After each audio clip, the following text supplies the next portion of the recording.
Hi everyone. In this video I'm going to do a recap of one-sided limits for those of you who are looking for a refresher from before spring break. So I'm going to do two problems here. You can see the first one. I have this elaborate piecewise graph, and I'm going to do a bunch of one-sided limits and regular limits at -3 and at +1 in particular.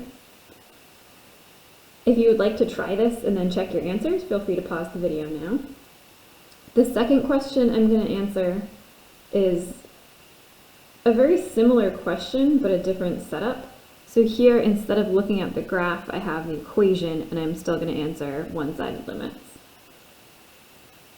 Alright, so for this first problem here, I'm going to think about all of the -3 questions first. So the first one is the limit as x approaches -3, and this little minus sign right here tells me from the left. So I'm going to look at my graph, find x equals -3, which is right here. And if I approach x equals -3 from the left, I'm talking about x values that are over here, literally to the left side of -3. So I would be following this piece of the curve, and even though the point actually is filled in here, that doesn't matter. The limit is looking for the y value that the point suggests would be there, even if it's not. So it looks like, judging from this side, that the point should be at the y value +1. So this limit is +1. That's not the same from the right side. So this is the same limit here, x approaching -3, but this little plus sign says from the right. So I'm going to look at -3 and think, okay, if I plug in numbers just to the right of it, I would actually be up on this part of the curve here. And it's suggesting that the y value should be +3, even though it's not actually there. So the limit from the right is +3. Because these two numbers aren't the same, that tells me that the regular limit at -3 does not exist. Anytime the left-hand limit and the right-hand limit aren't the same number, you'll get a DNE for the regular limit there. When they are two different numbers, that's telling you that there's some kind of jump in the graph. All of these answers are actually independent of f of -3. This is looking for the actual y value at the actual point. This is the only place where it matters that the filled-in point is right here, and its y value is clearly 1. But that answer never actually has to match any of these. Alright, so we'll answer the same questions, but now we're going to look at x approaching 1. So I'm looking at this part of the graph now over here. This is the limit as x approaches 1 from the left. So I'll look over here and say, okay, just from the left side of 1, I would be on this part of the function, and it's suggesting that the y value would be in this open dot. So I'm going to say this answer is +1. This is the limit as x approaches 1 from the right. So as I approach x equals 1 from the right, I would wind up on this part of the curve up here, which is suggesting that the y value was supposed to be at 4. And just like in the last example, because these two don't match, I know that this third answer, just the regular limit as x approaches 1, doesn't exist. And this one, f of that number, so we still have a jump in the graph, but now f of 1 isn't either of these numbers, it's something else completely. F of 1 is actually 2, because that's where the point really is. But because it's just kind of a point in the middle of nowhere, the limits never saw it because they only cared about where it was supposed to be. So this example graph has all kinds of other fun stuff happening here. I'll give you a summary, and if you'd like to email back with any more specific questions, feel free to do that. You'll notice at -1 we have this open point.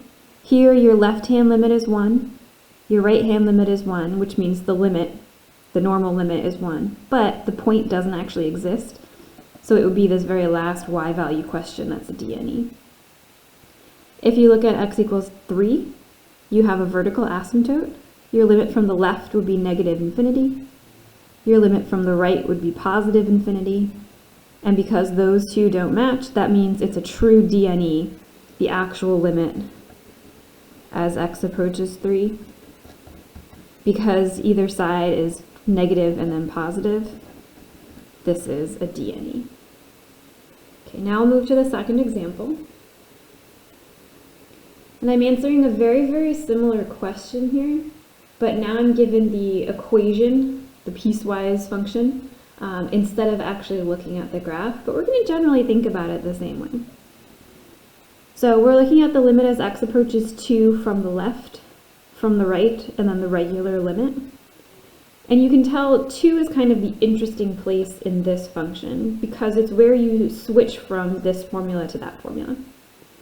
So what this setup is telling us is use this formula when x is less than 2. So if you're going to plug in 0 or -7, you would use this formula. And then if you're going to plug in anything 2 or higher, you would use this formula instead. So in this graph, right at x equals 2, there's some sort of potentially a jump, but not necessarily. So if we're looking at the limit as x approaches 2 from the left,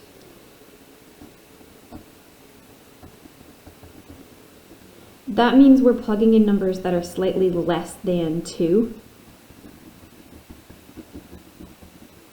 So that means this first formula is the formula that I would be using to make those guesses. You might find it useful to plug in 1.9, 1.999, and start to see a pattern. But we actually don't have to for this sort of limit because we can tell this should have gone to 3. Right? If I could plug 2 in here, it would just be 2 plus 1 equals 3. So I'm going to say this limit is 3.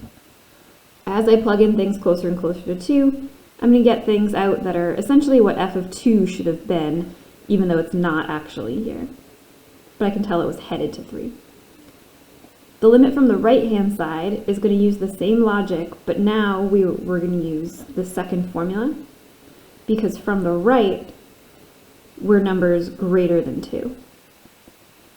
And again, you can plug in 2.1, 2.0001 to this formula if you'd like, but this is a function that we can just plug 2 into, right? We can tell it would have been headed towards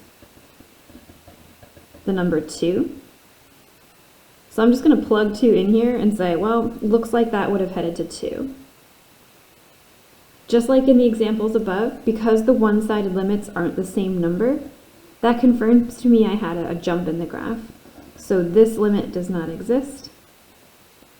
And then just like before, regular old f of 2 actually doesn't necessarily have to match any of these. F of 2, when x equals 2, it falls into this category here. So that means when you plug in 2 here, that is the actual point. So this number will be f of 2.